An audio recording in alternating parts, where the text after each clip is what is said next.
Dans la famille des voitures télécommandées, je demande la voiture de luxe. Qui n'a jamais rêvé d'exposer sur son étagère ou dans son garage une Ferrari au rouge flamboyant quand il était petit? Malgré tout, le look ne fait pas tout. Et nous nous sommes demandé si un modèle de cette catégorie pouvait être compatible avec la fonction de jouet télécommandé. La réponse, dans ce test. Dès la sortie de sa boîte, il faut avouer que cette voiture fait bonne impression.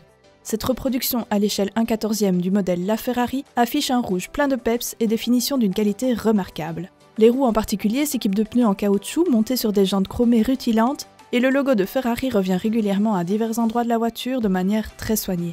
L'intérieur n'est pas négligé, les sièges reprenant le même code couleur derrière des portières à ouverture en élytre, aussi appelées papillons, qui font leur effet.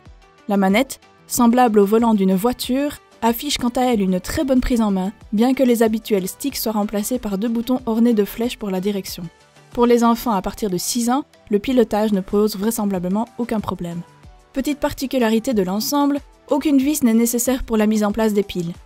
Tant sur la radiocommande que sur la voiture, les compartiments se sécurisent au moyen d'une pièce en plastique solide que l'on fait tourner avec une pièce de monnaie par exemple. Sur un carrelage lisse, cette voiture avance bien.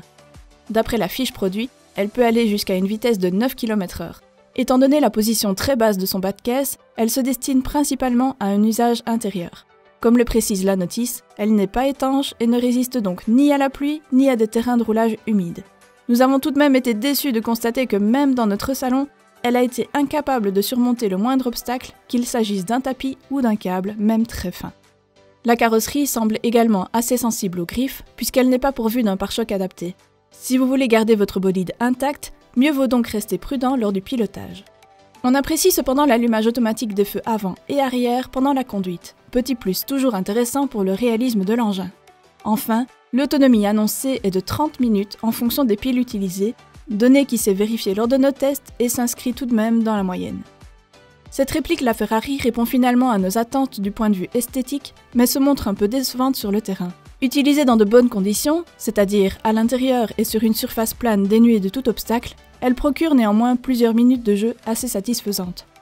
Et voilà qui conclut notre test sur la Mondo Ferrari. Merci d'avoir regardé notre vidéo, et si vous voulez voir la note finale que nous lui avons attribuée, ainsi que nos autres tests des meilleures voitures télécommandées du moment, cliquez sur le lien dans la description vers notre site web selectos.eu.